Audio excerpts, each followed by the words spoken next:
manusia dan lingkungan, dan kita sampai pada pembelajaran kelima. Sahabat cerdas, sebelum kita mulai pembelajaran kita, jangan lupa untuk berdoa terlebih dahulu. Sekarang, coba kalian amati gambar ilustrasi berikut ini. Gambar ilustrasi tersebut menunjukkan Pak Bejo yang meskipun sudah tua namun masih kuat untuk mencangkul. Tahukah kalian mengapa Pak Bejo yang meskipun sudah tua namun masih kuat untuk mencangkul? Jawabannya, karena Pak Bejo masih memiliki tulang-tulang dan otot yang kuat. Jadi, tulang dan otot memiliki peranan penting dalam setiap gerak manusia. Pada pembelajaran sebelumnya, kita telah belajar mengenal lebih jauh tentang tulang sebagai alat gerak pasif manusia. Dan pada kesempatan kali ini, kita akan belajar lebih jauh untuk mengenal otot sebagai alat gerak aktif manusia. Tahukah kalian apa itu otot? Otot adalah jaringan yang ada di dalam tubuh manusia, berupa alat gerak aktif yang menggerakkan tulang sehingga menyebabkan suatu organisme atau individu dapat bergerak.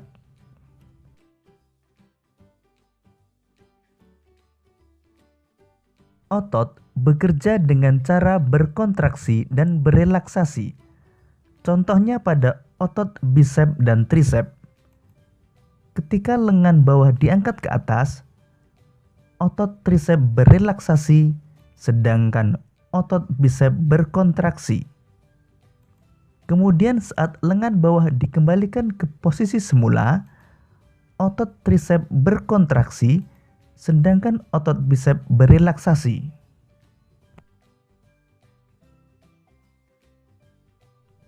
Fungsi otot pada manusia: menggerakkan badan dan alat gerak, sehingga manusia dapat melakukan berbagai gerakan, seperti berjalan, berlari, mengangkat, dan memegang.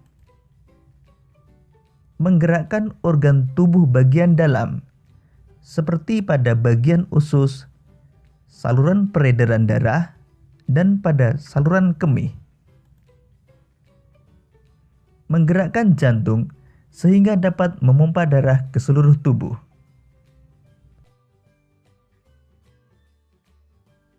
Macam-macam otot manusia. Otot manusia terdiri dari 3 macam, yaitu otot polos, otot lurik, dan otot jantung. Otot polos adalah otot yang bekerja tanpa kesadaran kita, yang dipengaruhi oleh sistem saraf tak sadar atau saraf otonom. Otot polos dibentuk oleh sel-sel yang berbentuk gelondong, di mana kedua ujungnya runcing dan mempunyai satu inti sel. Ciri-ciri otot polos antara lain: waktu kontraksi antara 3 sampai 180 detik.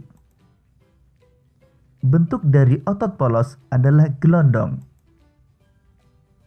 Terletak pada organ dalam, seperti usus, saluran peredaran darah, dan saluran kemih. Pergerakannya lambat dan mudah lelah. Dipengaruhi oleh saraf otonom, tidak diperintah oleh otak, atau bekerja secara otomatis. Otot lurik. Otot lurik adalah otot yang menempel pada rangka tubuh manusia yang digunakan dalam pergerakan. Otot lurik adalah otot yang bekerja di bawah kesadaran. Otot lurik juga dinamakan otot rangka, karena otot lurik menempel pada rangka. Dinamakan otot lurik karena adanya sisi gelap dan terang yang berselang-seling.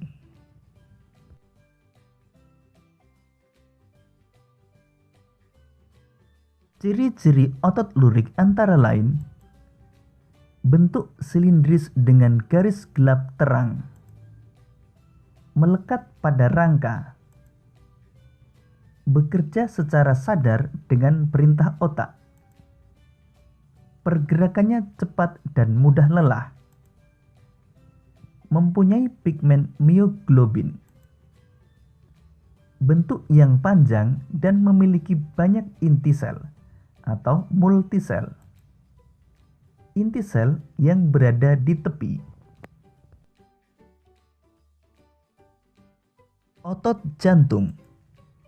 Otot jantung adalah otot yang bekerja secara terus-menerus tanpa istirahat atau berhenti. Otot jantung berfungsi dalam memompa darah ke seluruh tubuh. Otot jantung bekerja di bawah kesadaran manusia.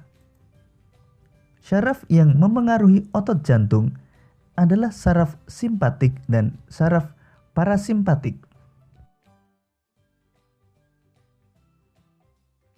Ciri-ciri otot jantung antara lain: otot jantung berbentuk silindris, memiliki percabangan, otot jantung terletak pada jantung, memiliki satu inti sel yang berada di tengah, bekerja tanpa kesadaran manusia, bekerja terus-menerus dan tidak membutuhkan istirahat.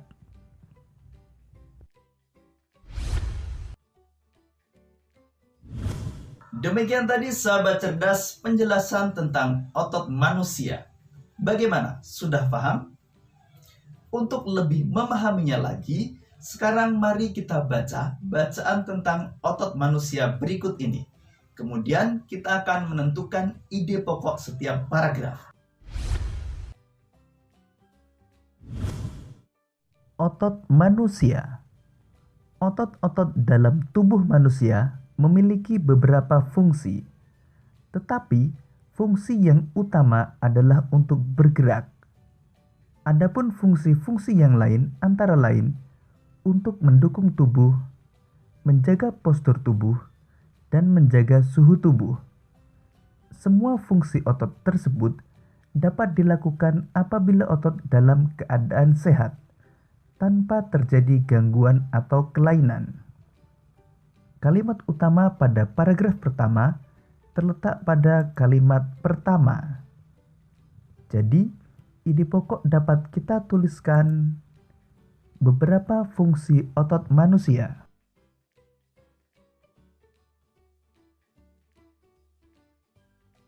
Otot dalam tubuh manusia berperan dalam gerakan-gerakan yang disengaja. Gerakan yang disengaja berarti dilakukan secara sadar dan membutuhkan usaha tersendiri pada tiap-tiap bagian otot. Contoh gerak yang disengaja antara lain berjalan, membungkuk, memutar, memegang, dan mengangkat. Kalimat utama pada paragraf kedua terletak pada kalimat pertama. Jadi, ide pokok dapat kita tuliskan: otot dalam tubuh manusia berperan dalam gerakan-gerakan yang disengaja.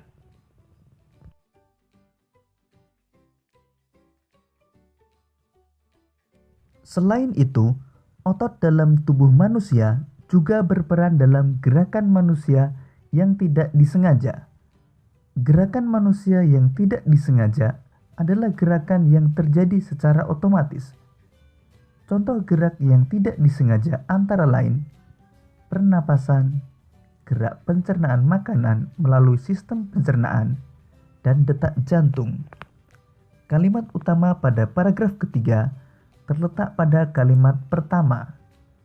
Jadi, ide pokok dapat kita tuliskan: otot dalam tubuh manusia juga berperan dalam gerakan manusia yang tidak disengaja.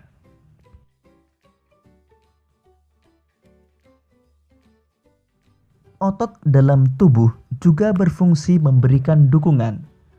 Otot-otot dalam tubuh manusia, khususnya otot-otot pada rangka, bekerja untuk mendukung tubuh. Misalnya ketika duduk dan berdiri, Otot-otot rangka ini akan melakukan penyesuaian gerakan dengan memperkuat sendi, dengan menopang tulang sehingga berada pada posisi yang tepat. Selain itu, otot rangka juga memegang peranan penting dalam menentukan kekuatan tubuh secara keseluruhan dan kemampuan untuk melakukan aktivitas fisik. Dengan otot yang kuat, maka kesehatan tubuh kita juga akan terjaga dan kita pun akan bisa melakukan berbagai gerakan. Kalimat utama pada paragraf keempat terletak pada kalimat pertama. Jadi ide pokok dapat kita tuliskan, otot dalam tubuh juga berfungsi memberikan dukungan.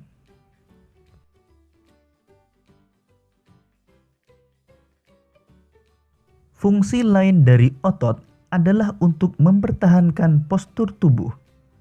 Otot-otot rangka membantu manusia misalnya untuk berdiri dan mempertahankan sikap tegak. Dalam hal ini, otot-otot tersebut juga membantu menjaga keseimbangan tubuh. Kalimat utama pada paragraf kelima terletak pada kalimat pertama. Sehingga ide pokok dapat kita tuliskan, otot berfungsi mempertahankan postur tubuh.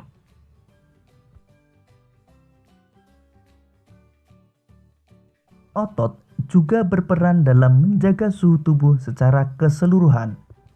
Sistem otot dapat merespon jika tubuh mengalami penurunan dan peningkatan suhu tubuh. Contoh respon otot ketika terjadi penurunan suhu tubuh adalah menggigil.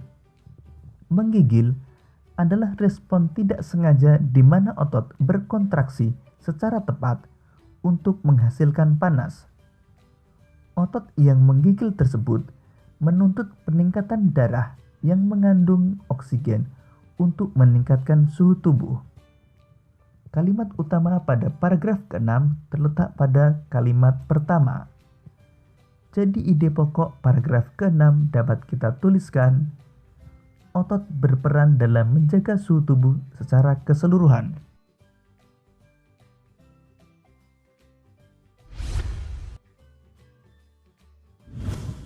Sahabat cerdas, kita telah belajar lebih jauh tentang otot manusia.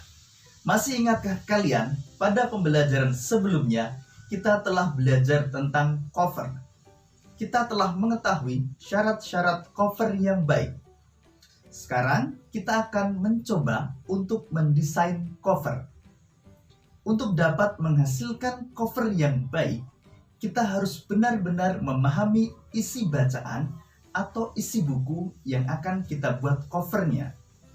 Setelah kita memahami isi bacaan atau isi buku, kemudian kita akan membuat desain background cover. Nah, sebelum kita membuat, mari kita belajar terlebih dahulu tentang desain cover. Desain cover. Ada dua macam desain dalam membuat cover, yakni cover dengan latar berwarna putih dan tulisan sederhana, dan desain penuh warna dan gambar.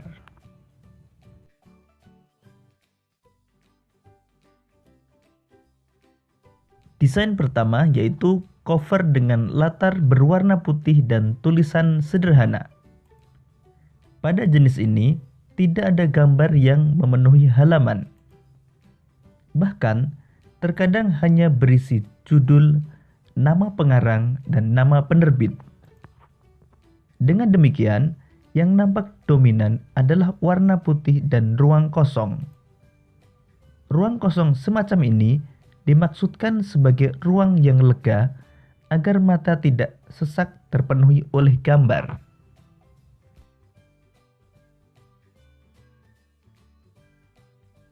Desain penuh warna dan gambar.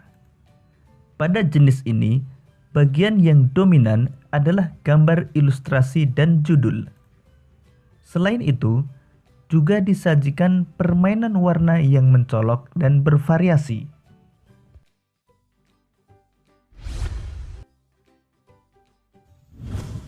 Bagaimana sahabat cerdas? Kalian sudah mengetahui tentang syarat-syarat cover yang baik. kalian juga sudah belajar tentang desain cover. Sekarang waktunya kalian untuk membuat desain cover. Selamat berkarya untuk membuat desain cover yang menarik. Oke sahabat cerdas, cukup sekian untuk pembelajaran kali ini. Kita sudah belajar tentang otot manusia dan juga membuat desain cover. Untuk menguji pemahamanmu, kalian dapat mengerjakan latihan soal yang terdapat pada deskripsi video ini. Sampai jumpa pada pembelajaran berikutnya. Tetap semangat dan selamat belajar.